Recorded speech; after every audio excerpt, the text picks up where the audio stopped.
कर प्रणाली किसे कहते हैं? बताइए सिद्धार्थ। आय के बढ़ने के साथ साथ कर बढ़ता है तथा एक निश्चित सीमा के बाद कर समान हो या कम होता जाए। बैठे, क्या ये सही है?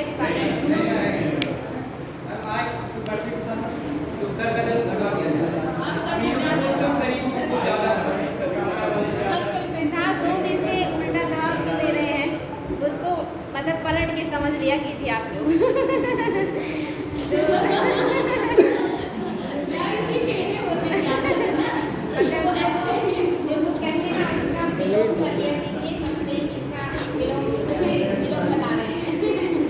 यानी कि आय के बढ़ने के साथ साथ जब कर के बढ़ने की दर घटता चला जाए तब इसे कहते हैं प्रतिगामी कर प्रणाली। प्रतिगामी, बात समझ में आया? ठीक है, एकदम कॉन्फिडेंस के साथ एक्सप्लेन कर रहे थे सिद्धार्थ, मुझे लगा बहुत बढ़िया। कोई बात नहीं है, आपने अच्छा प्रयास किया। नेक्स्ट बताएंगे आनुपातिक कर प्रणाली क्या है?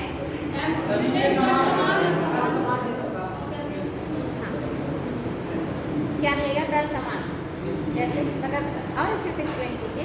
किसी को कह देंगे जिसमें दर समान रहेगा वो क्या समझेगा? जैसे मैं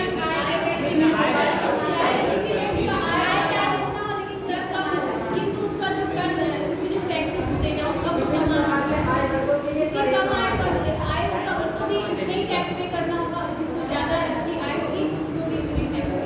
यानी कि चाहे कोई कम आय वर्ग का हो या अधिक आय वर्ग का हो, सबको जब समान टैक्स देना पड़ता है तब इसी को कहते हैं आनुपातिक कर प्रणाली। यानी कि जिसमें कर का अनुपात निश्चित कर दिया जाए, चाहे आय अधिक हो या आय कम, सबको उतना ही देना होता है। इसी को कहा जाता है आनुपातिक कर प्रणाली। ओके, नेक्स्ट बताएंगे प्रगतिशील कर प्रणाली किसे कहते हैं? हम आय बढ़ने के साथ जिनको पता है वो लोग बता रहे हैं, तो ले नहीं सकते, और जिनको नहीं पता है उनको क्यों नहीं पता है? बच्चों आप लोग नहीं बोल रहे, क्या बात है? कल नहीं पढ़ा था? पढ़ा था? अच्छा, आप नहीं आए थे, ठीक है। बाकी आप लोग तो आए थे ना? बताइए प्रगतिशील कर प्रणाली क्या है, किसे कहते हैं?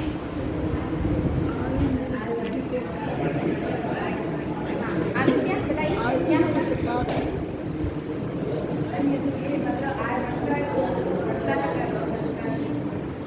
आय बढ़ने के साथ साथ जब कर भी बढ़ने लगे, यानी कि आय बढ़ने के साथ साथ कर के दर में भी जब बढ़ोतरी होती जाए तब इसे कहते हैं प्रगतिशील कर प्रणाली या प्रगामी कर प्रणाली भी कहते हैं इसको। और आपका नेक्स्ट जो था अवक्रमिक कर प्रणाली। अवक्रमिक कर प्रणाली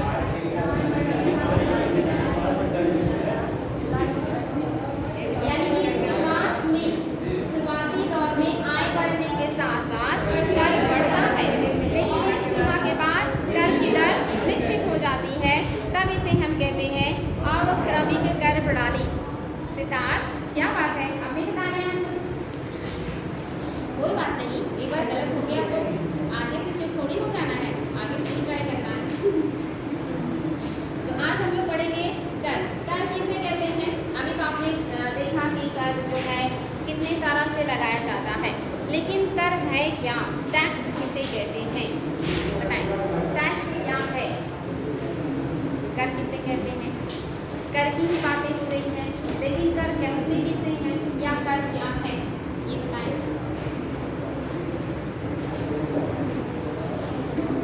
सबको पता है, लेकिन एक्सप्लेन करना कैसे करेंगे समझ में नहीं आ रहा है। बताइए क्या किसी कंपनी के द्वारा प्राकृतिक संसाधनों तथा प्राकृतिक संसाधनों के उपयोग के द्वारा सरकार को दिए गए पैसे को यानी कि कोई भी व्यक्ति संस्था जो भी वस्तुओं सेवाओं का उत्पादन करता है उसके एवज में केंद्र सरकार या राज्य सरकार उनके लाभांश से जो एक अमाउंट लेता है वही क्या कहलाता है? कर कहलाता है। क्या ये ऐच्छिक है या अनैच्छिक है? अनैच्छिक होता है ना, कोई कर देना चाहता है नहीं देना चाहता, ये क्या है? एक अनैच्छिक क्रिया है, यानी कि विदाउट इच्छा में लोगों को देना पड़ता है। बिल्कुल सही है। तो ये क्या है? इसमें 2 लाइन नोट कर लीजिएगा।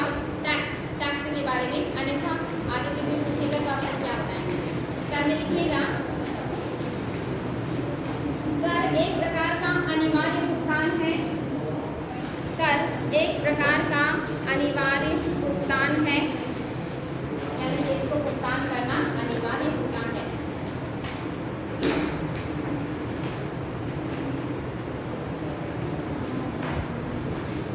जो कर आधार से संबंधित व्यक्ति या समूह द्वारा, जो कर आधार से संबंधित, जो कर आधार से संबंधित व्यक्ति या समूह द्वारा, या समूह द्वारा सरकार को बिना किसी प्रतिफल के देना होता है। कर एक अनिवार्य भुगतान है जो कर आधार से, कर आधार समझ रहे हैं, कर आधार का मतलब समझ रहे हैं बच्चों? कर आधार जैसे कर लेने का कोई ना कोई आधार होता है, जैसे इनकम टैक्स का आधार है, संपत्ति टैक्स का आधार है, उत्पादन टैक्स का आधार है, यानी कि कोई ना कोई आधार होगा टैक्स लेने का। बिना आधार के टैक्स कोई नहीं ले सकता। ऐसे कोई नहीं कह सकता कि आप टैक्स लीजिए, किस आधार पे दें? तो आधार होता है ना टैक्स का, तो कर के आधार पे कर देना पड़ता है, और एक क्या है? अनिवार्य और अनैच्छिक क्रिया है। यही आप लिख रहे हैं कि कर एक प्रकार का अनिवार्य भुगतान है जो कर आधार से संबंधित व्यक्ति या समूह द्वारा सरकार को बिना किसी प्रतिफल के देना होता है। बिना किसी प्रतिफल के देना होता है का क्या मतलब है? हाँ बिल्कुल, ये बिना उम्मीद के कि जो पैसा हम दे रहे हैं इसके बदले में हमें क्या मिलेगा, आपको सिर्फ उसको दे देना है। सरकार को जितना कहेंगी उनको दे देना है, बाकी सरकार जैसे मन करेगा, जहाँ मन करेगा वो खर्चा करेगी। आप उनसे कोई उम्मीद नहीं कर सकते कि आपसे सरकार करोड़ों अरबों टैक्स के रूप में ले रही है, तो बदले में सरकार हमें क्या दे रही है, आप ऐसा कोई उनसे उम्मीद नहीं कर सकते हैं। वही कहना है कि कैसा है, एक तरह से बिना किसी प्रतिफल के देना होता है। कर को ना चुकाना या कर की चोरी करना कानूनन दंडनीय अपराध है। कर को ना चुकाना या कर की चोरी करना कानूनन दंडनीय अपराध है, कानूनन दंडनीय अपराध है, दंडनीय अपराध है। कर एक अनैच्छिक शुल्क होता है जिसे सरकार की अच्छा ठीक है, रिपीट कर दे रहे हैं। कर को ना चुकाना या कर की चोरी करना कानूनन दंडनीय अपराध है। आगे है, कर एक अनैच्छिक शुल्क होता है। कर एक अनैच्छिक शुल्क होता है जिसे सरकार की गतिविधियों को संचालित करने के लिए, एक अनैच्छिक शुल्क होता है जिसे सरकार की गतिविधियों को संचालित करने के लिए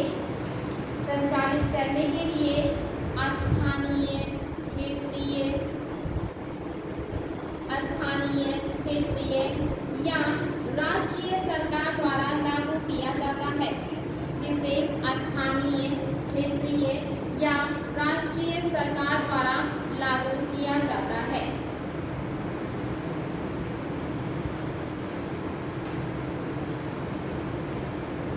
कर का आधार समझ में आ गया? अगर कभी पूछ ले कर का आधार क्या है, तो जिस आधार पे कर लगाया जाता है वही कर का आधार है। ठीक है, क्योंकि बिना आधार के कोई भी कर नहीं लगाया जा सकता। और कर कितने तरह के होते हैं? दो तरह के, एक प्रत्यक्ष और एक अप्रत्यक्ष। इसके बारे में आपने कल लिखा था। कुछ महत्वपूर्ण प्रत्यक्ष करों के नाम बताएं कल जो आपने नोट किया। कुछ क्या सारे बता सकते हैं? 4 से 5 ही तो होंगी।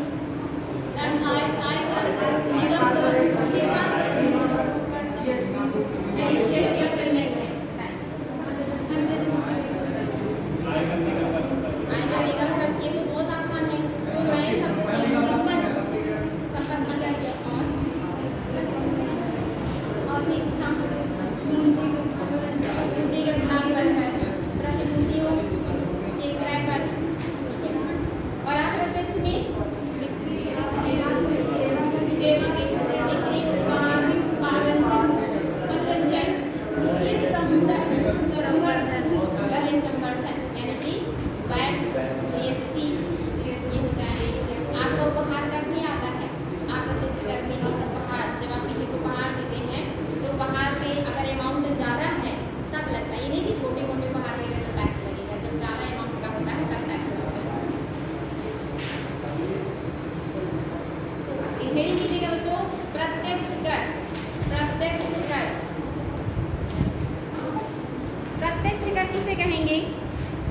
प्रत्यक्ष कर किसे कहा जाता है? अच्छा, जिसका असर आम आदमी पर मतलब जो प्रत्यक्ष यानी कि जिस टैक्स का असर व्यक्ति जिस मतलब जो भी इनकम कर रहा है ना उसके ऊपर डायरेक्ट पड़े, कराघात भी और करापात भी, यानी कि उसी के ऊपर लगे भी और उसी को चुकता भी करना पड़े, वो किसी और के ऊपर उसको नहीं डाल सकता, इसी को कहा जाता है प्रत्यक्ष कर। ठीक है, कराघात और करापात, इम्पैक्ट भी और मतलब जैसे किसके ऊपर इम्पैक्ट आ रहा है, कौन उसको पे कर रहा है। तो इसमें 2 लाइन नोट कर लीजिएगा ताकि आप लोग इसको बाद में बता सकें। प्रत्यक्ष कर वह कर होता है जिसे किसी व्यक्ति पर आरोपित किया जाता है। प्रत्यक्ष कर वह कर होता है जिसे किसी व्यक्ति पर आरोपित किया जाता है। प्रत्यक्ष कर वह कर होता है जिसे किसी व्यक्ति पर आरोपित किया जाता है।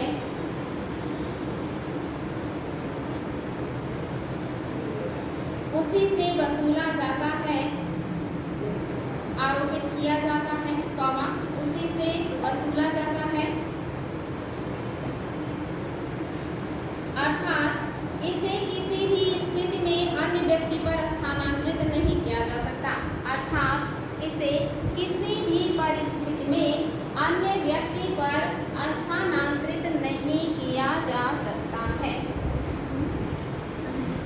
अर्थात इसे किसी भी स्थिति में अन्य व्यक्ति को स्थानांतरित नहीं किया जा सकता।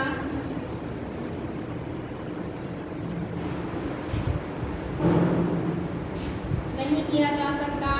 प्रत्यक्ष कर की स्थिति में, प्रत्यक्ष कर की स्थिति में कराघात, प्रत्यक्ष कर की स्थिति में कराघात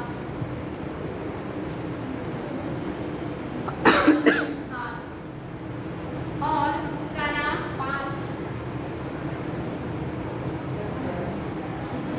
कराघात का मतलब जिसके ऊपर कर लगता है, करापात मतलब जिसको पे करना पड़ता है। तो ये दोनों एक ही व्यक्ति के ऊपर आएगा, वही कह रहा है इन दोनों का ठीक है।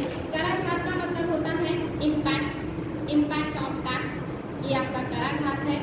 और करापात का है incidence of tax, incidence of tax, INCIDENCE, incidence of tax. कराघात और करापात दोनों एक ही व्यक्ति के ऊपर पड़ता है। उदाहरण के रूप में जैसे आयकर, निगम कर, यानी कि जिसके ऊपर ये कर लगेगा उसी को पे करना पड़ेगा। ये नहीं कि टैक्स आपके ऊपर लगा और आपने किसी और को कह दिया कि आप पे कर दो, आप ही को पे करना पड़ेगा। तो ऐसे ही कर को कहा जाता है प्रत्यक्ष कर। ठीक है, ये बात समझ में आई आप लोगों को?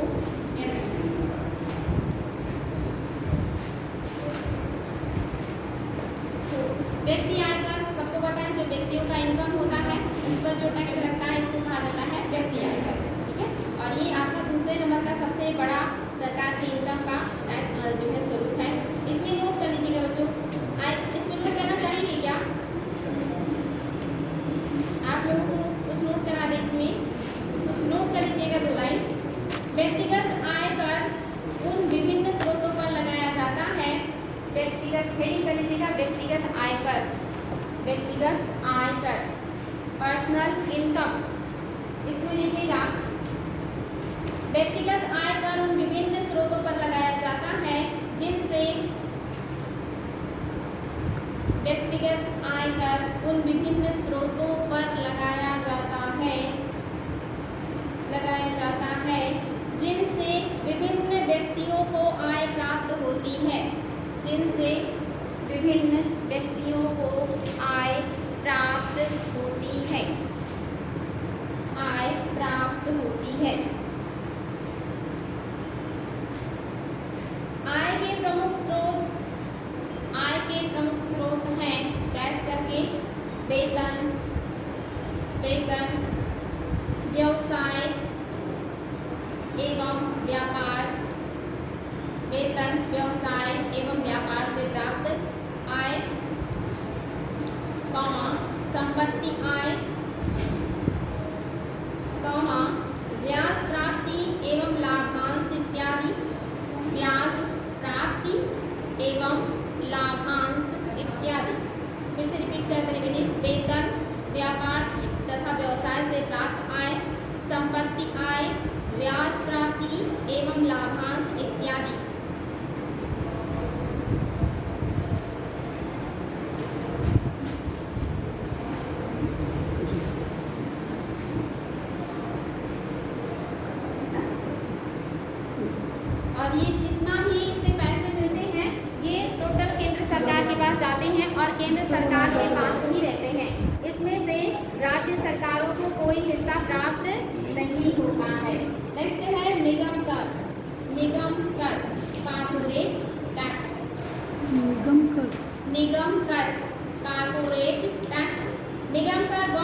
वह प्रत्यक्ष कर है जो कंपनियों के लाभ पर लगाया जाता है। निगम कर वह प्रत्यक्ष कर है जो कंपनियों के लाभ पर लगाया जाता है।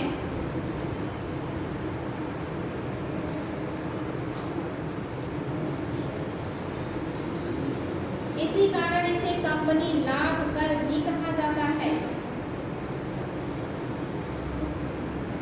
इसीलिए इसे कंपनी लाभ कर भी कहा जाता है।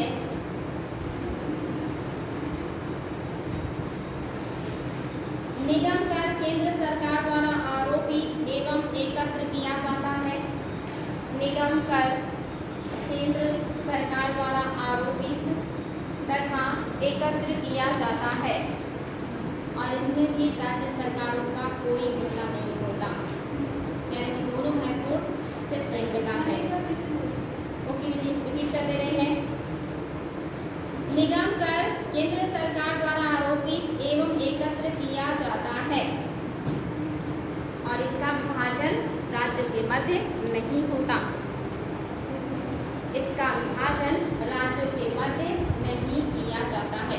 केंद्र सरकार लगाती है, केंद्र सरकार ही इसको वसूलती है और केंद्र सरकार ही इसका उपयोग भी करती है, यानी कि निगम और कारपोरेट और आपका आयकर, ये दो कर ऐसे हैं जिसको केंद्र वसूलता भी है, लगाता भी है और खर्च भी करता है।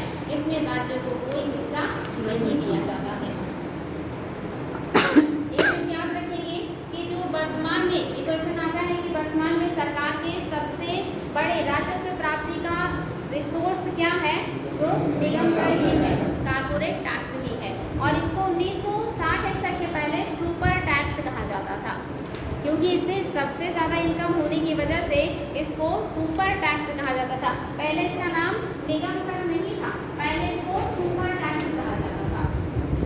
सुपर टैक्स कब कहा जाता था? 1960-61 तक इसको सुपर टैक्स कहा जाता था। 1961 के बाद से इसका नाम निगम कर या कारपोरेट टैक्स रख दिया गया है, जो वर्तमान में सरकार के आय का सबसे बड़ा स्रोत माना जाता है। पहले ही वनडे एग्जाम में क्वेश्चन बनता था कि कौन सा सरकार के राजस्व का सबसे बड़ा स्रोत है, आयकर, निगम कर, उत्पाद कर, सीमा कर, इस तरह से ऑप्शन में आपको मिल जाते थे। तो ये याद रखेंगे, निगम कर या कारपोरेट टैक्स होता है। नेक्स्ट हेडिंग कीजिएगा बच्चों, संपत्ति कर, वेल्थ टैक्स। संपत्ति कर संपत्ति से कमाए हुए लाभ पर लगने वाले कर को, संपत्ति से कमाए हुए लाभ पर लगने वाले कर को, संपत्ति से कमाए हुए लाभ पर लगने वाले कर को संपत्ति कर के रूप में जाना जाता है।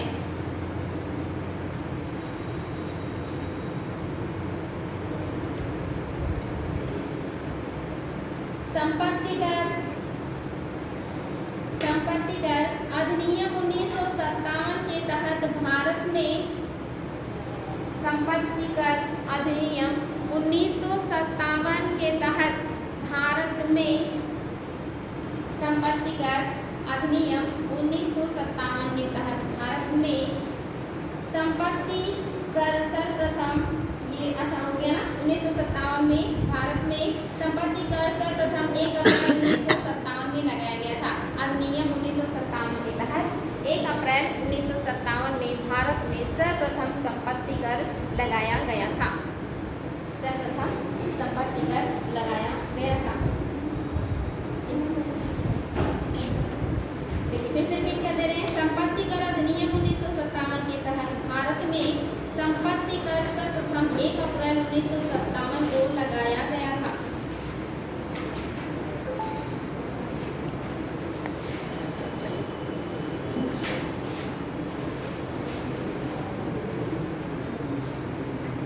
नेक्स्ट है उपहार कर, गिफ्ट टैक्स। उपहार कर, उपहार कर, इसमें लिखिएगा, भारत में आयकर अधिनियम के तहत किसी व्यक्ति द्वारा, भारत में आयकर अधिनियम के तहत किसी व्यक्ति द्वारा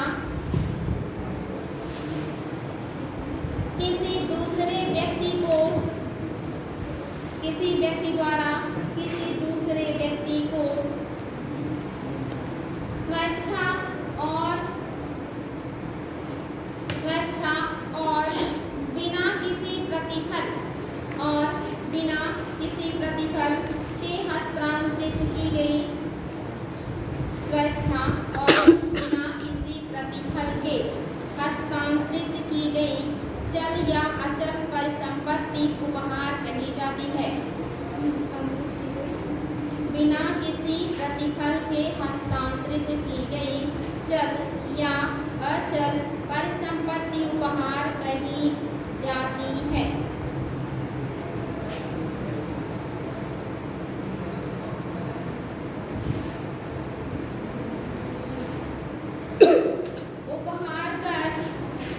उपहार कर सर्वप्रथम 1 अप्रैल 1958 उपहार कर सर्वप्रथम 1 अप्रैल 1958 को लगाया गया था। 1958 को लगाया गया था, जिसे 1998 के बाद समाप्त कर दिया गया। जिसे 1958 में लगाया गया, जिसे 1998 के बाद समाप्त कर दिया गया। 58 में लगा है और 98 में समाप्त कर दिया गया, या 98 के बाद समाप्त कर दिया गया। पुनः नए सिरे से 2002-03 से पुनः नए सिरे से 2002-03 से यह व्यवस्था की गई है कि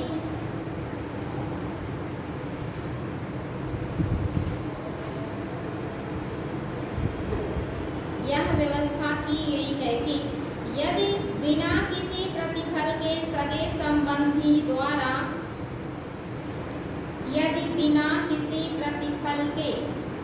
संबंधी द्वारा दिए गए उपहार या किसी अन्य द्वारा विवाह के अवसर पर दिए गए उपहार या किसी अन्य द्वारा विवाह के अवसर पर दिए गए उपहार के अतिरिक्त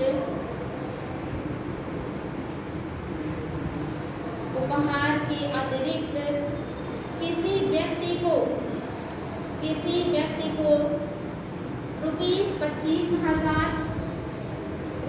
₹25,000 ब्रैकेट में लिखेगा 2009 से 50,000 ₹25,000 ब्रैकेट में, जिसे बढ़ाकर 2009 में ₹50,000 कर दिया गया। इसे बढ़ाकर 2009 में ₹50,000 कर दिया गया। ब्रैकेट बंद कीजिएगा। से अधिक का उपहार प्राप्त होता है तो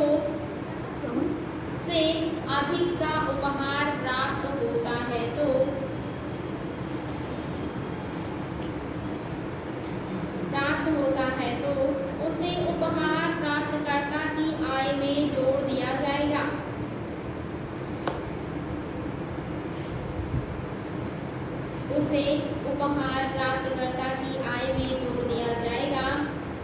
तथा उसके द्वारा प्राप्त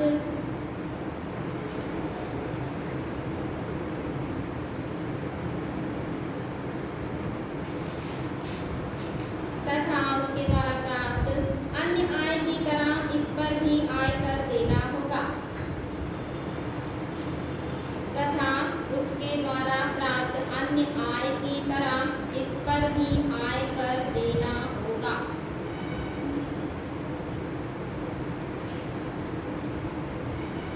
ये बात समझ में आया? सभी उपहार पे टैक्स नहीं लगेगा। अगर आप किसी को शादी विवाह में दे रहे हैं उपहार, तो उस पर टैक्स नहीं लगेगा।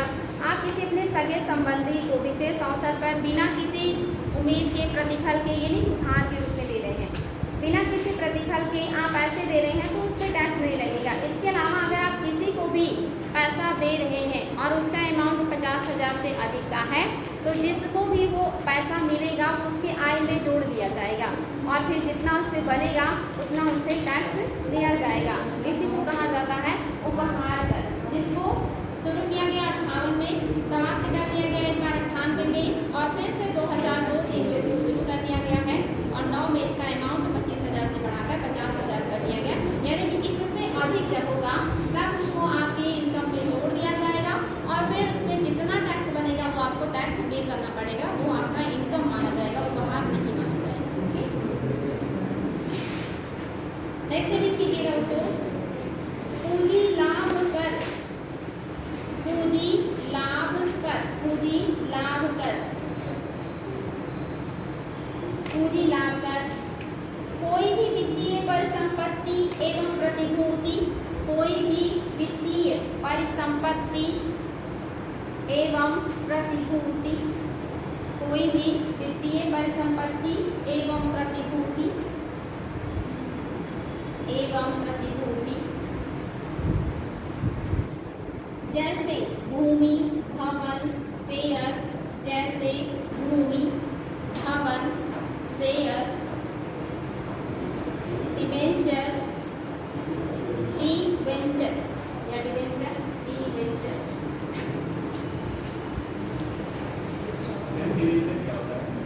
ये भी प्रतिभूति है। जैसे बॉन्ड होता है, जैसे आपके सरकार के द्वारा जारी प्रतिभूतियां होती हैं, का ही ग्रुप है डिबेंचर, या कहिए कि इंग्लिश वर्ड समझ लीजिए इसका डिबेंचर, यानी कि वे प्रतिभूति, चाहे उसको बॉन्ड कहिए, प्रतिभूति कहिए या कुछ भी कहिए, जिसको खरीदने से आपको मुनाफा होता है। जहाँ पे आप प्रतिभूति को लेते हैं, बदले में पैसा देते हैं, और जब उसका टाइम पूरा हो जाएगा, जब आप उसको वापस करेंगे, तो या तो अगर आपको डिस्काउंट भी मिला है वो, तो आपको जितने भी डिस्काउंट मिला था वो पैसे जोड़ के मिलेंगे, और अगर वो टैक्स क्या था तो मिला है तो उसमें टैक्स जोड़ के मिलेगा।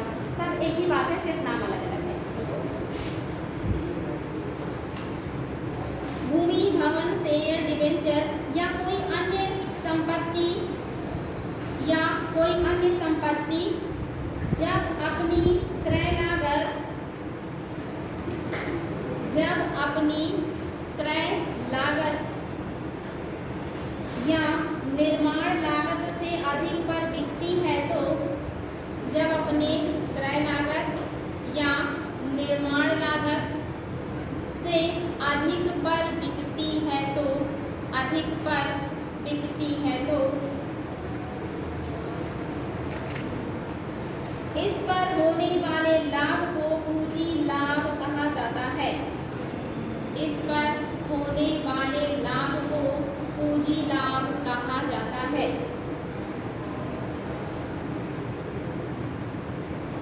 पूंजी लाभ कहा जाता है।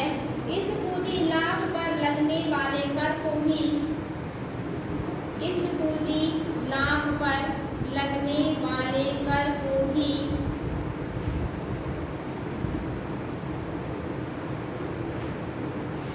पूंजी लाभ कर कहते हैं। पूंजी लाभ कर कहते हैं।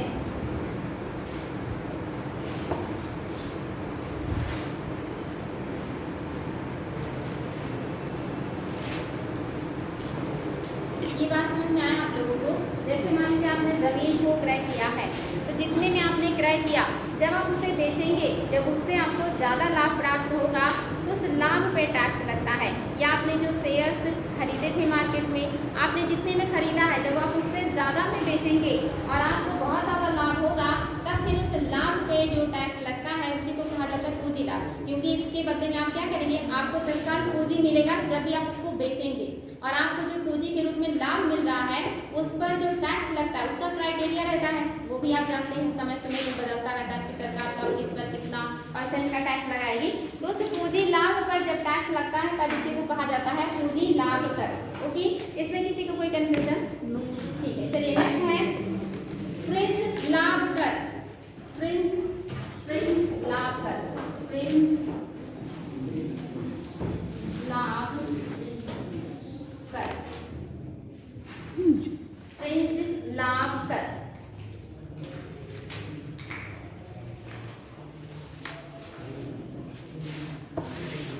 इसमें नोट कीजिएगा बच्चों, फ्रिंज बेनिफिट टैक्स की शुरुआत, फ्रिंज बेनिफिट टैक्स की शुरुआत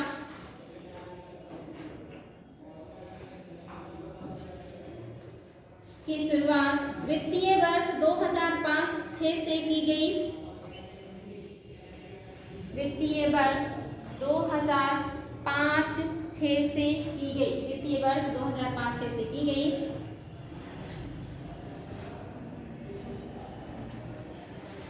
फ्रिंज बेनिफिट से आशय उन सभी लाभों, फ्रिंज बेनिफिट से आशय उन सभी लाभों तथा सुविधाओं से है, उन सभी लाभों तथा सुविधाओं से है जिन्हें एक नियोक्ता अपने कार्यालय में, जिन्हें एक नियोक्ता अपने कार्यालय में कार्यरत संचालकों,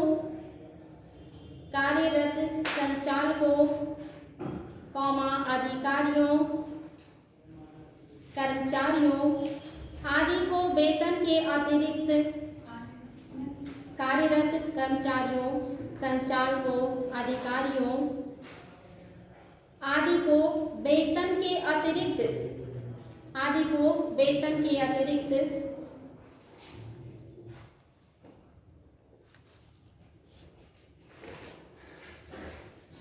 मनोरंजन उपहार, रहने के लिए आवास सुविधा, यातायात सुविधा, फोन, स्वास्थ्य सुविधाएं एवं रिटायरमेंट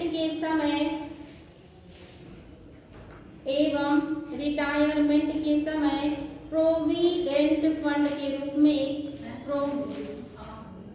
आवास सुविधाएं, यातायात सुविधाएं, फोन, स्वास्थ्य सुविधाएं एवं रिटायरमेंट के समय प्रोविडेंट फंड के रूप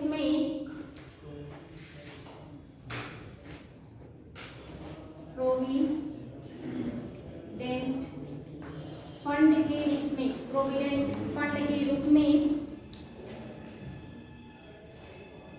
एक मुश्त अंशदान के रूप में प्रदान, एक मुश्त मतलब एक ही बार में एक मुश्त अंशदान के रूप में प्रदान करता है,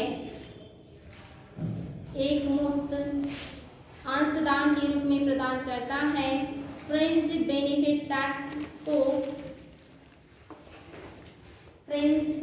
बेनिफिट टैक्स को 1 अप्रैल 2009 से समाप्त कर दिया गया है। फ्रिंज बेनिफिट टैक्स को 1 अप्रैल 2009 से समाप्त कर दिया गया है।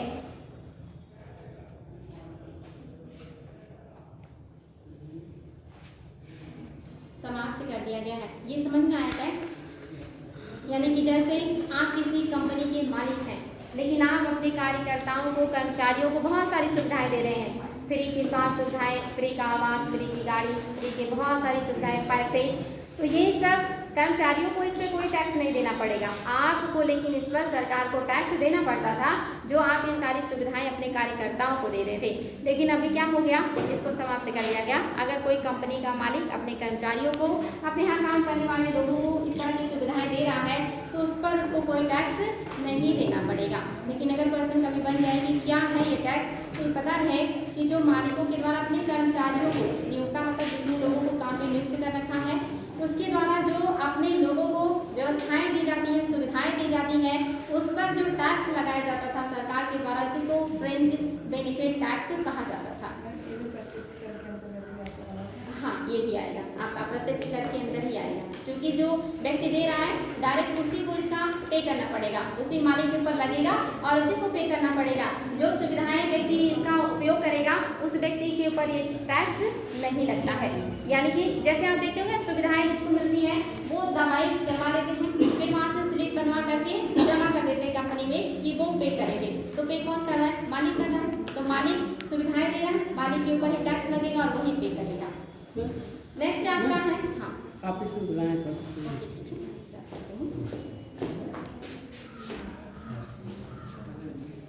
नेक्स्ट है प्रतिभूति विनिमय कर। प्रतिभूति विनिमय कर, प्रतिभूति विनिमय कर, प्रतिभूति विनिमय विनिमय कर। ये बहुत आसान है। जितने भी आपके बॉन्ड हो गए या जो भी प्रतिभूतियां हो गई, सबको पता है जितने भी आपके प्रपत्र होते हैं, जो भी किसी संस्था के द्वारा, बैंक के द्वारा, सरकार के द्वारा जारी किए जाते हैं, ये या तो डिस्काउंट पे होते हैं या टैक्स पे होते हैं। इनको जब खरीदा और बेचा जाता है तो इससे जो फायदा होता है उस पर भी क्या होते हैं, टैक्स लगते हैं। उसी को कहा जा रहा है प्रतिभूति टैक्स। नेक्स्ट है आपका अप्रत्यक्ष कर। अप्रत्यक्ष कर है। नेक्स्ट आपका अप्रत्यक्ष कर है। अप्रत्यक्ष कर किसे कहते हैं? अप्रत्यक्ष कर किसे कहेंगे? जो अप्रत्यक्ष रूप से लगाया जाता है। बताएं, इसका सही डेफिनेशन बताएं। अप्रत्यक्ष रूप से लगाया जाता है यानी कि मतलब दिखाई नहीं देगा।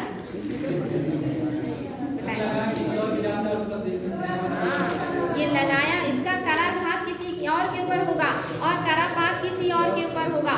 लगेगा किसी और पे कोई और करेगा, इसीलिए क्या हो गया? अप्रत्यक्ष कर। लग रहा है कहीं और, पे कोई और कर रहा है, इसीलिए क्या हो गया? अप्रत्यक्ष हो गया। जैसे जब उत्पादन करता व्यक्ति, जो बिक्री करते हैं, इनके ऊपर जो उत्पादन किया, जिसने थोक में सामान बनाया, जब उसका सामान बन के तैयार हुआ तो आगे आपके जीडीपी में वस्तु और सेवाओं का उत्पादन हुआ, लगेगा उस पर टैक्स, सरकार उस पर टैक्स लगाएगी।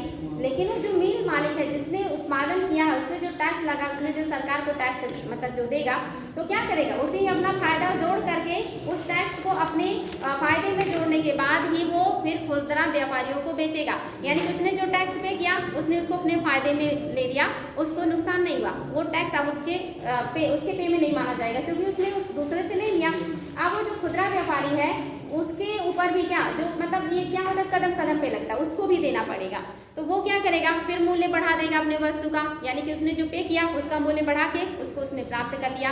अब उस खुदरा व्यापारी से जो उपभोक्ता जाएगा, आप लोग जाएंगे जब सामान खरीदेंगे, तो आप सबसे लास्ट में जो व्यक्ति खरीदेगा उसी को पे करना पड़ेगा, क्योंकि उसके बाद वो बेचने वाला तो है नहीं कि उसमें वो भी अपना दाम बढ़ा के बेच लेगा और उस हिस्से को बचा लेगा। तो इसमें लग रहा है मालिक के ऊपर जिसने उत्पादन किया, लेकिन पे कौन कर रहा है? उपभोक्ता कर रहा है। लास्ट में वस्तुएं उस तक पहुँचते पहुँचते इसीलिए महंगी हो जाती है, क्योंकि कई स्तरों पर उस पर टैक्स लगता है। वैट का नाम सुना होगा। उत्पादन से लेकर के बिक्री तक जो जगह जगह पे उस पर टैक्स लगाए जाते थे, इसी को वैट कहा जाता था। तो यहाँ पे उत्पादन करने वाले के ऊपर लगा, लेकिन उसका प्रभाव किसके ऊपर पड़ रहा है? उपभोक्ता पर पड़ रहा है। इसीलिए इसको इनडायरेक्ट टैक्स कहा जाता है, क्योंकि इसमें कराघात किसी और पर और करापात किसी और पर पड़ रहा है। इसको आप अप्रत्यक्ष कर कहेंगे। इस तरह से बताना है। तो क्या नोट करेंगे इसको या आप लोगों को? ठीक है, चलिए। अब आप इसमें आएगा आपका सीमा शुल्क। ये भी बहुत आसान है। आप सभी को पता है कि जो आपका बॉर्डर है, वहाँ से अगर आप वस्तुओं को बाहर भेजते हैं तो भी टैक्स देना होता है, और अगर आप बाहर से आयात करते हैं तब भी टैक्स लगता है। जो आयात पे लगेगा उसको आयात शुल्क कहेंगे, जो निर्यात पे लगेगा उसको निर्यात शुल्क कहेंगे। यानी ये दोनों आपके सीमा शुल्क में आते हैं, और इससे भी फर्क पड़ता है। अगर सरकार निर्यात करने वाले वस्तुओं पर ज़्यादा टैक्स लगा दे तो क्या होगा? अगर सरकार निर्यात की जाने वाली वस्तुओं पर ज़्यादा टैक्स लगा दे तो क्या इम्पैक्ट आएगा? उत्पादन घटने लगेगा, उत्पादन बढ़ जाएगा, निर्यात कम होगा, क्योंकि डिमांड कम हो जाएगा। जब आप वस्तुओं पे सरकार ज़्यादा टैक्स लगाएगी, वस्तुओं की कीमत बढ़ जाएगी, विदेशों में लोग कम डिमांड करेंगे तो निर्यात कम होने लगेगा। इसीलिए सरकारें क्या करती हैं? कम से कम टैक्स लगाती है, ताकि ज़्यादा से ज़्यादा जो व्यापारी हैं वो निर्यात करें। और आयात पर अगर सरकारें टैक्स लगा दें तो क्या हो जाएगा? अगर वस्तुएं जो आयात हो रही हैं, अगर गवर्नमेंट उस पर ज़्यादा टैक्स लगा दे तो क्या हो जाएगा? क्या इम्पैक्ट आने वाले हैं उससे? Same opposite. अब ये कुछ सोचना ही नहीं है, मतलब आप लोग बता सकते हैं, आसान है। अगर कोई वस्तु बाहर से मंगाई जा रही है और उस पर सरकार ने ज़्यादा टैक्स लगा दिया तो वस्तु महंगी हो जाएगी, और अगर वो महंगी हो गई तो बाजार में लोग कम डिमांड करेंगे, कम खरीदेंगे, तो आयात भी कम हो जाएगा। तो आयात और निर्यात दोनों पर अगर टैक्स घटा दिए जाएं, तो अगर आयात पे घटाया गया तो आपके यहाँ वस्तुएं सस्ती हो जाएंगी और तेजी से बिकेंगी। अगर निर्यात पे घटा देंगे तो विदेशों में इसका डिमांड बढ़ेगा और फिर वहाँ पे जो है निर्यात बढ़ जाता है। तो इस तरह से जो आयात निर्यात किया जाता है, जब इस पर शुल्क लगाया जाता है तब इसे कहा जाता है सीमा शुल्क। अब इसके घटाने बढ़ाने से क्या असर आता है, आई थिंक आप लोगों को ये समझ में आया होगा। नेक्स्ट है आपका सेवा कर। सेवा कर क्या है?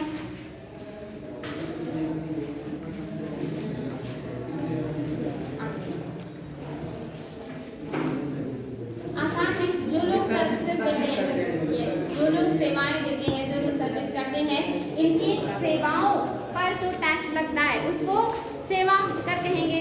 यानी कि जैसे मान लीजिए मैं आप लोगों को करें, मुझे अच्छा खासा उसमें वेतन मिलता, तो फिर क्या होता, मेरे ऊपर भी क्या होते हैं टैक्स क्रेडिट, तो उस पर पैसे देने होते। जैसे जो लोग हॉस्पिटल्स चलाते हैं, जो लोग स्कूल चलाते हैं, ऐसे लोगों के ऊपर भी जो टैक्स लगता है उनकी इनकम पर, तो वो क्या करें, सेवाएं दे रहे हैं, तो जो सेवाएं दे रहे हैं उनके ऊपर जो टैक्स लगेगा वही आपका सेवा कर कहलाता है। याद क्या रखना कि ये आप रखने से कर रही है, बाकी तो आसान है इसमें। नेक्स्ट आपका उत्पादन शुल्क। उत्पादन शुल्क में भी आपको पता है कि जो भी वस्तुएं आपके देश के अंदर उत्पादित होती हैं, चाहे वो वस्तु हो या सेवा, उस पर जो टैक्स लगता है उसको उत्पादन शुल्क कहते हैं। अच्छा बताएंगे बच्चों, अगर कहीं पे तंबाकू का, शराब का और गांजा, तंबाकू, शराब यानी कि ऐसे जो मादक पदार्थ होते हैं, इसका जो उत्पादन हो रहा हो तो उस पर टैक्स केंद्र सरकार लगाती है या राज्य सरकार? गांजा, तंबाकू और शराब के उत्पादन पर टैक्स केंद्र लगाएगा या राज्य लगाएगा? यस, राज्य लगाता है इस पर। लेकिन जो आपका तंबाकू है, इससे अगर सिगरेट बना दिया जाए तो सिगरेट उत्पादन पे कौन टैक्स लगाएगा? सेंट्रल गवर्नमेंट लगाती है। यानी कि अगर गांजा, तंबाकू और शराब है तो उस पर टैक्स राज्य सरकार लगाती है। इसीलिए आप देखते होंगे बिहार की सरकार ने अपने यहाँ शराबबंदी कर दी। कैसे कर दी? क्योंकि उस पर उनका अधिकार है, केंद्र का होता तो कर पाते नहीं। हमारे यहाँ सीएम ने कहा कि रोड से कुछ दूरी पर होगा, क्योंकि उनके अधिकार में है, उन्होंने बंद करने का ऑर्डर नहीं दिया, उन्होंने कहा दूरी मेंटेन करने की बात कही। तो ये राज्य सरकारों के अंडर में आता है। गांजा हो गया, तंबाकू हो गया, शराब हो गया। लेकिन जब उसी तंबाकू से सिगरेट बना दिया जाए तब उसके उत्पादन पे जो टैक्स लगाती है वो केंद्र सरकार लगाती है। इसलिए कंफ्यूज मत होइएगा। अगर ये पूछ ले कि सिगरेट के उत्पादन पे कौन टैक्स लगाएगा, केंद्र सरकार लगाएगी। लेकिन जब ये कच्चे उत्पाद में है, यानी कि कच्चा क्या कहेंगे, उसका भी उपयोग ही होता है, तो ये आपका राज्य सरकार के अंडर में आती है और राज्य सरकार को इससे बहुत ज़्यादा फायदा होता है, बहुत ज़्यादा फायदा होता है। इसीलिए राज्य सरकारें इसको बैन नहीं करती हैं। इंडिया में 2-4 राज्य ही अपवाद स्वरूप मिलेंगे जिन्होंने अपने यहाँ शराबबंदी जैसी कठोर कदम उठाए हैं, क्योंकि इससे सरकार को बहुत ज़्यादा रेवेन्यू मिलता है। इसीलिए सरकार इसको बंद करने की हिम्मत नहीं कर पाती, क्योंकि इसको बहुत ज़्यादा नुकसान होता है। लेकिन याद रखेंगे ये सब कौन लगाता है और कौन वसूल करता है। तो वाइट तो सबको क्लियर है। हाँ, वो तो केंद्र सरकार ही लगाएगी। जो सीमा शुल्क होगा ना, वो केंद्र सरकार के अंदर में। सीमा के अंदर जो अंतर्राज्यीय होता है उसमें भी केंद्र का ही हस्तक्षेप होता है, एक राज्य से दूसरे राज्य, क्योंकि आप अपने सीमा के बाहर आपका कंट्रोल नहीं है ना, आप अपने राज्य के मालिक हैं, दूसरे राज्य के नहीं है। तो अंतर्राज्यीय जो सीमा पे लगते हैं वो भी केंद्र सरकार ही लगाती है। हाँ, वो वसूल करने के बाद उन राज्यों में बांट सकती है, ये सरकार की अपनी मंशा होगी, लेकिन लगाएगी केंद्र सरकार ही। जैसे आपने देखा आयकर और निगम कर केंद्र सरकार लगाती है, वसूल करती है और खर्चा भी करती है, उसको राज्यों को नहीं देती। लेकिन इसके अलावा जो वो वसूल करती है उसको राज्यों और के बीच और अपने बीच वित्त आयोग की सिफारिश पर बांट देती है। ऐसे ही सीमा पर कर हो या अंतर्राज्यीय कर हो, ये ज़्यादातर किसके अंडर में आएंगे? केंद्र सरकार के, क्योंकि राज्य सरकारें सिर्फ अपने राज्य के अंदर ही कंट्रोल कर सकती हैं, वो सीमाओं पर नहीं होगी। और वो सीमा चाहे देश के बाहर हो या उनके राज्य की सीमा हो, क्योंकि वो सीमा सिर्फ उनकी नहीं है, फिर दूसरे राज्य की सीमा से वो अतिक्रमित सीमा होती है। इसीलिए वहाँ पर जो हस्तक्षेप करते हैं वो ज़्यादातर कौन करेंगे या कौन करता है? केंद्र करता है। हाँ बेटी, हाँ बिल्कुल, शराब पे उत्पादन टैक्स लगेगा। शराब क्या है? मैंने भी उत्पादन टैक्स शराब पे और आपका तंबाकू पे, आपके गांजा पे उत्पादन टैक्स लगता है। यानी कि आपने उत्पादित किया तो उस पर टैक्स लग जाएगा। लेकिन क्या अप्रत्यक्ष कर है, उत्पादन पे तो लगा, लेकिन क्या होता है फिर वही उपभोक्ता को लोग उसको पे करना होता है। लेकिन जो उत्पादन करता है ना, वो भी बहुत बड़े अमाउंट में उत्पादन करने के लिए लाइसेंस लेना होता है, और उस लाइसेंस के बदले में सरकार को बहुत अच्छा खासा अमाउंट देना पड़ता है। बिना लाइसेंस के आप मादक द्रव्यों या ऐसी चीज़ों का जो फैक्ट्री नहीं लगा सकते, लाइसेंस अनिवार्य है इसके लिए। तो लाइसेंस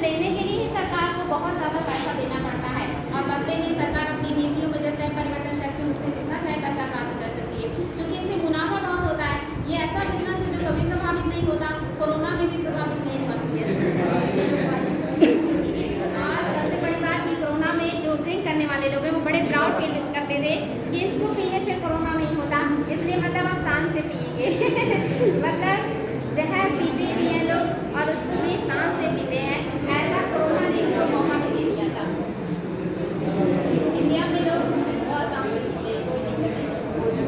मूल्यवर्धन टैक्स, आसान हो जाए, मूल्यवर्धन टैक्स जिसको वैट कहते हैं, उत्पादन से लेकर के बिक्री तक ये टैक्स लगाया जाता है। लेकिन अब ये टैक्स किस में आ गया है? जीएसटी में आ गया है। भारत में पहली बार वैट कब लगाया गया था? भारत में वैट पहली बार कब लगाया गया था? टैक्स सरकार जैसे बातें होती है ना कि सरकार बात कर रही थी, चर्चा कर रही है, फिर वो लागू करेगी, ये करते करते 2003 हो गया। और 2003 में जो है सबसे पहले जिस राज्य ने वैट अपने यहाँ लागू किया था वो हरियाणा था। 2003 में हरियाणा ने अपने यहाँ सबसे पहले वैट को लागू किया था और यूपी ने सबसे लास्ट में अपने यहाँ वैट को लागू किया था। 1 अप्रैल 2003 को हरियाणा पहला राज्य था जिसने अपने यहाँ वैट लागू किया और यूपी ने सबसे लास्ट में इसको लागू किया था अपने यहाँ। इसके वैट की यही सरकार के इनकम का सोर्स है। अप्रत्यक्ष कर है, यानी कि उत्पादन से लेकर के बिक्री तक जो कदम कदम पे टैक्स लगते हैं वो वैट है। अब हाँ तो वैट अब वैट जो है जीएसटी के अंदर में आ गया। हाँ जैसे जब जीएसटी नहीं था तब वैट की जरूरत थी, लेकिन क्या होता है बहुत सारे टैक्सेस हो गए थे। आप अलग अलग तरह का टैक्स पे करने में व्यापारी को जिनको समस्या होती है, उससे अच्छा आप सारे टैक्स एक ही रूप में एक ही बार में ले लीजिए। एक बार वैट दीजिए, तब एक बार केंद्र का दीजिए, एक बार राज्य का दीजिए, एक बार उत्पादन दीजिए, एक बार बिक्री दीजिए, एक बार आयात कर दीजिए, निर्यात कर दीजिए, फ्लोर टैक्स दीजिए। उससे अच्छा आप सारा मिला करके एक ही बार जितना आपका जीएसटी बनता है आप ले लीजिए। बार बार हमें भी पे करने से फुर्सत रहे, पारदर्शिता भी रहे, तो इसीलिए जीएसटी लाया गया। लगभग 17 जो कर थे केंद्र और राज्यों के उसको जीएसटी में मिला दिया गया। इसके अलावा अन्य बहुत सारे उपकरों को भी इसमें शामिल कर दिया गया है जो आपका जीएसटी है। तो वैट अभी नहीं है, इसको जीएसटी के अंतर्गत शामिल किया गया है। यूपी ने 1 जनवरी 2008 में अपने यहाँ वैट लागू किया था। 3 में हरियाणा ने सबसे पहले और सबसे लास्ट में यूपी ने 2001।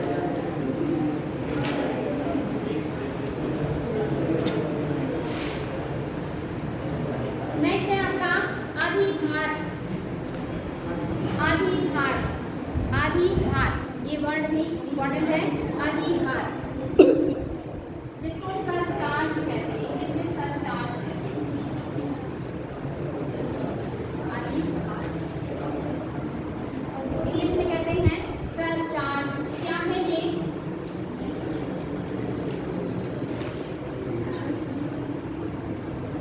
सरचार्ज या अधिभार क्या है?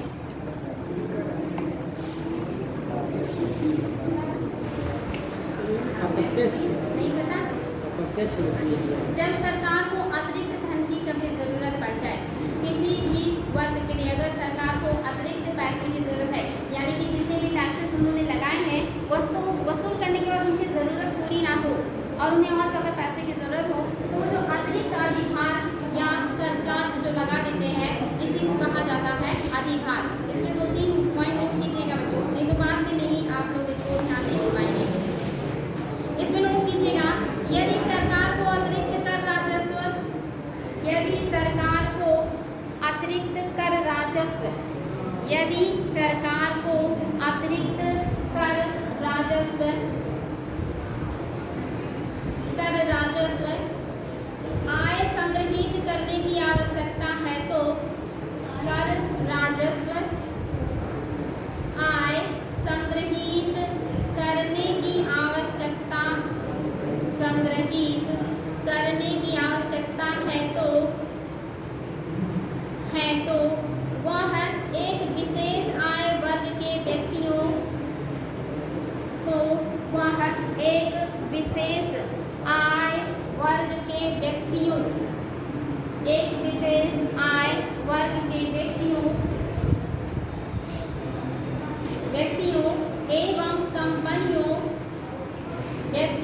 एवं कंपनियों अर्थात करदाताओं पर अधिभार लगा सकती है। ओके, वह एक विशेष आय वर्ग के व्यक्तियों एवं कंपनियों अर्थात करदाताओं पर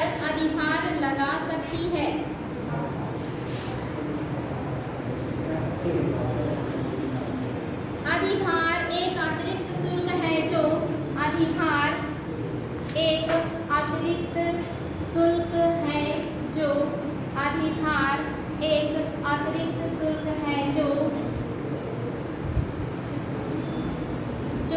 कर के ऊपर लगने वाला कर है, जो कर के ऊपर लगने वाला कर है।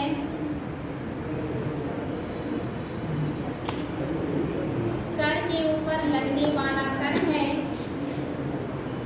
सामान्यतः अधिभार प्रत्यक्ष कर पर लगाया जाता है।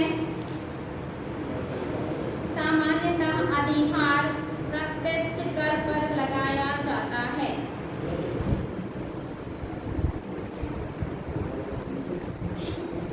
वर्तमान में ₹1 करोड़ से अधिक की वर्तमान में ₹1 करोड़ से अधिक की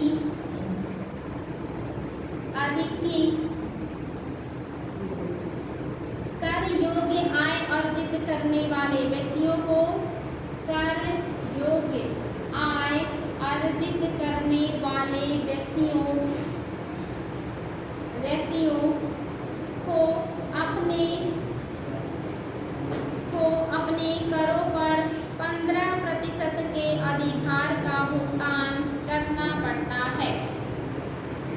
वर्तमान में 1 करोड़ से अधिक की आय कर योग्य आय अर्जित करने वाले व्यक्तियों को अपने करों पर 15% के अधिभार का भुगतान करना पड़ता है।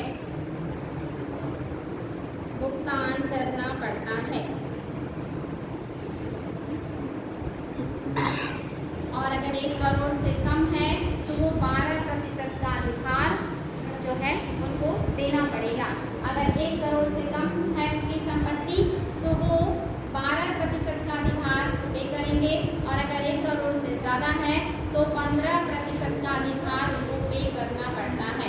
तो अधिभार का मतलब है जो सरकार अलग से अतिरिक्त टैक्स लगाती है या टैक्स के ऊपर टैक्स लगाती है, ये अधिभार कर कहलाता है, जो एक तरह से सामान्यतः प्रत्यक्ष कर होता है।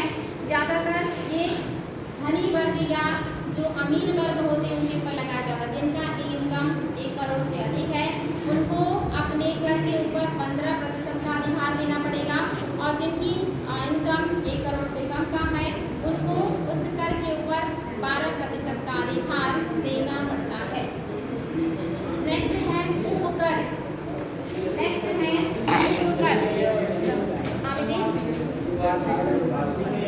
देखिए, जैसे टैक्स लिया जाता है कि हाँ आप एक साल में कितना टैक्स सरकार को देंगे, उसी टैक्स के ऊपर आप 15% और अधिभार की देंगे अगर 1 करोड़ से ज़्यादा टैक्स करते हैं।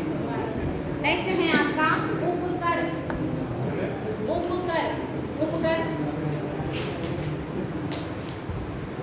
उपकर भी अधिभार की तरह किसी विशेष उपकर भी अधिभार की तरह किसी उद्देश्य विशेष उपकर भी अधिभार की तरह किसी उद्देश्य विशेष की पूर्ति के लिए कर के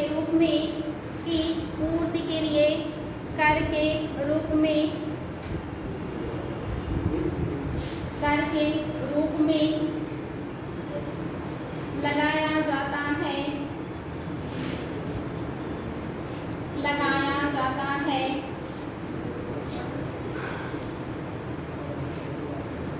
इससे मिलने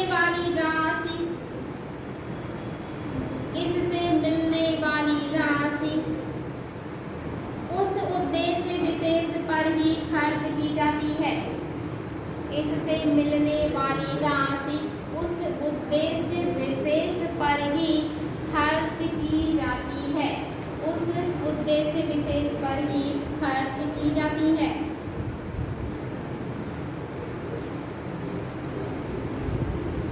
जैसे उदाहरण के लिए वर्तमान में सरकार 3% शिक्षा के लिए उपकर लगाती है, और उस 3% जो लगाती है टैक्स शिक्षा के लिए उपकर के रूप में, उसमें से 2% जो खर्चा करती है सरकार वो प्राथमिक शिक्षा पे करती है, और उसमें से 1% खर्चा उच्च शिक्षा पे सरकार करती है।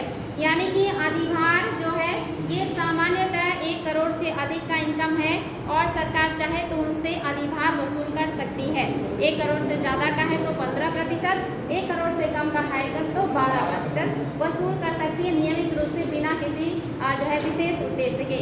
लेकिन सरकार किसी उद्देश्य विशेष को ध्यान में रखते हुए जब कर के ऊपर कर लगाती है तब इसे उपकर कहते हैं, और वो उपकर किसी उद्देश्य विशेष के लिए होता है। जैसे सरकार कहते हैं कि इस समय कोरोना पीरियड चल रहा है, तो जितने भी धनी व्यक्ति हैं उनको अपने इनकम का इतना % उपकर के रूप में, कोरोना उपकर के रूप में देना पड़ेगा, जिसका खर्चा सिर्फ कोरोना के ऊपर ही किया जाएगा, यानी कि कोरोना से पीड़ित लोगों पर किया जाएगा। तो उपकर किसी उद्देश्य विशेष के लिए लगाया जाता है, और उस उपकर को उसी उद्देश्य विशेष पर ही इन्वेस्ट कर सकते हैं। लेकिन अधिभार वो अतिरिक्त टैक्स होता है जो सरकार किसी भी अमीर व्यक्ति या कंपनी पर लगा सकती है, वसूल कर सकती है, और जिस भी मद में चाहे उसका खर्चा कर सकती है। तो आपका अधिभार और उपकर सेम है, ये कर के ऊपर लगने वाला अतिरिक्त कर है, लेकिन एक उद्देश्य विशेष के लिए है जिसे उपकर कहते हैं, और एक जो है सरकार अतिरिक्त रूप से वसूल करके किसी भी मद में खर्चा कर सकती है। कंफर्म है बच्चों? आप ये सब याद होना चाहिए। मैं नेक्स्ट डे फिर पूछूंगी कि अधिभार क्या है और उपकर क्या है। नेक्स्ट है आपका कृषि कल्याण उपकर। कृषि कल्याण उपकर, कृषि कल्याण उपकर, इसमें नोट कीजिएगा वित्त वर्ष 2016-17, वित्त वर्ष 2016-17 के आम बजट में कृषि कल्याण उपकर की घोषणा की गई।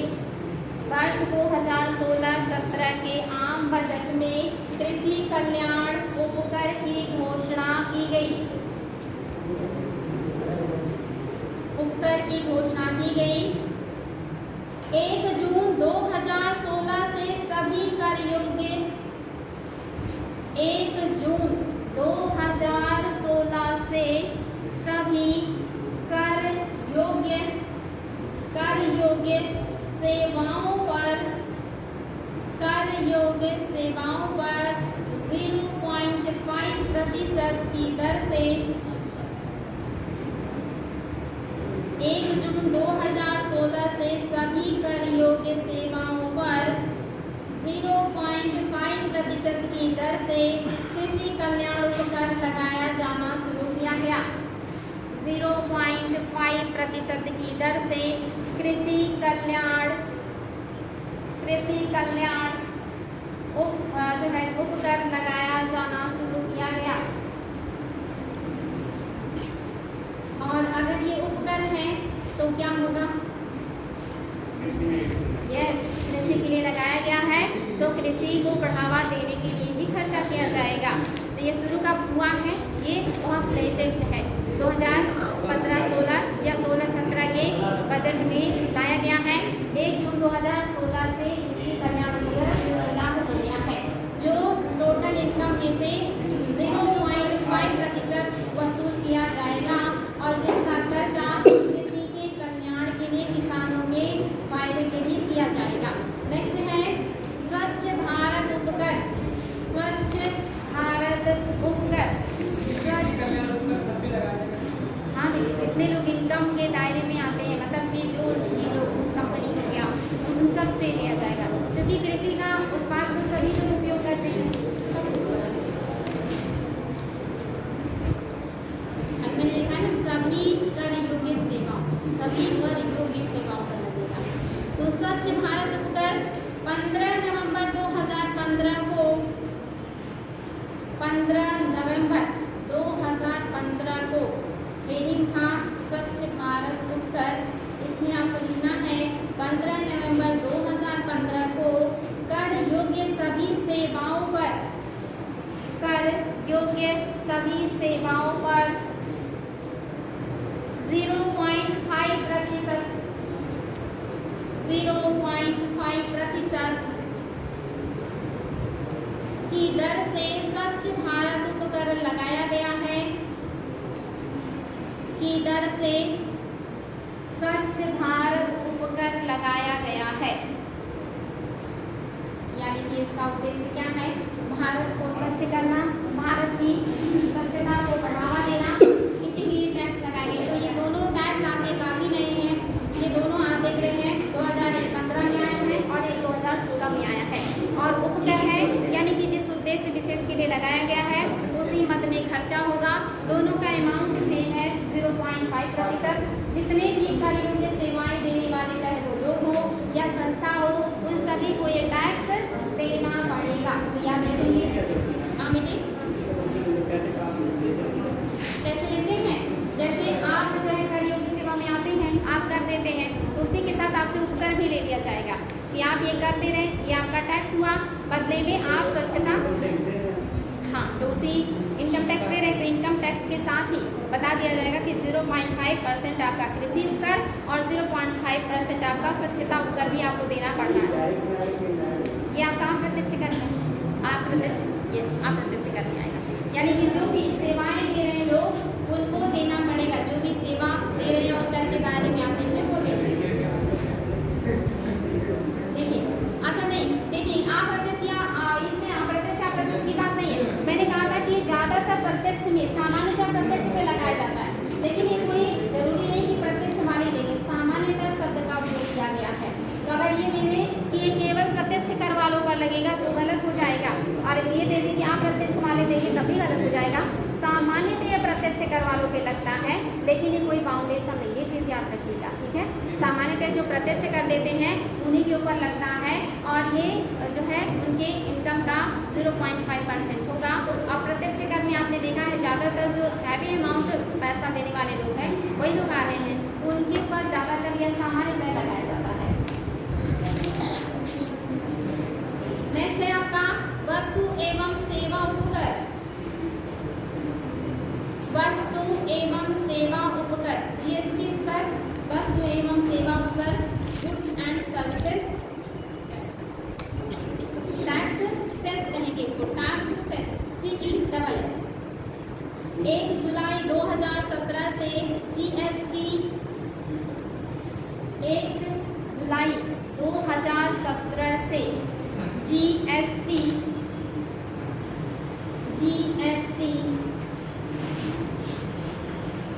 अधिनियम 2017 के अंतर्गत,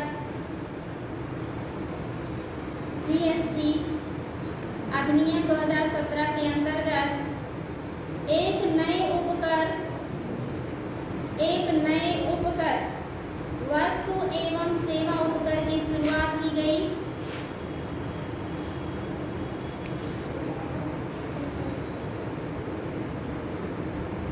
अंतर्गत एक नए उपकर वस्तु एवं सेवा उपकर की शुरुआत की गई। और ये क्यों किया गया है? आपको पता है उपकर जिस लिए लगाया जाता है उसी मद में खर्चा होता है।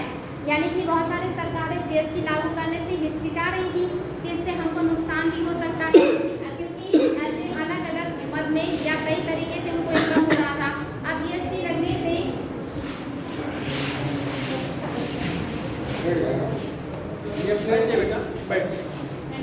ये सब जो है अल्पसंख्यक कल्याण अधिकारी हैं जो कि प्रेजेंट टाइम में अपने